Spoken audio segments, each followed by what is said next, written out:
The shadows that whispered the rain drummed steadily against the windows, a dull, rhythmic sound that filled the otherwise silent house. Daniel sat alone in his living room, the glow of his lamp barely pushing back the darkness that gathered in the corners. It had started 2 nights ago. A whisper, just on the edge of hearing, threading through the stillness of his home. At first, he dismissed it as the wind sneaking through the cracks, but then he noticed the shadows. They moved when they shouldn't, not just the flickering of candlelight or shifting from passing headlights, no. These were deliberate. Lingering. Stretching toward him when he wasn't looking tonight. The whispers were louder. Daniel swallowed hard, his fingers tightening around his coffee mug. He didn't dare turn off the lamp, not after what he had seen last night.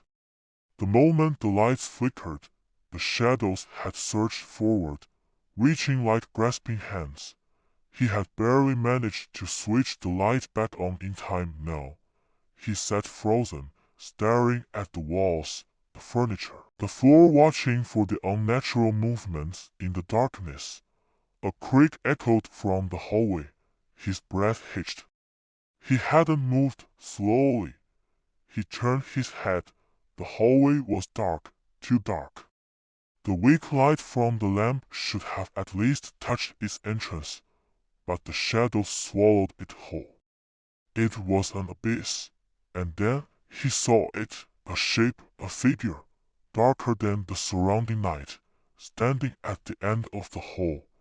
It wasn't a trick of the light. It was real. The whispering grew louder, a chorus of voices hissing just beneath his understanding. His heart pounded, his breath coming in short gasps. The shadow moved, not walking, gliding. Closer, Daniel shot out, knocking over the coffee mug as he scrambled for the lamp switch, his fingers fumbling in his panic. The whispers rose to a deafening crescendo, a wave of hissing voices that clawed at his sanity.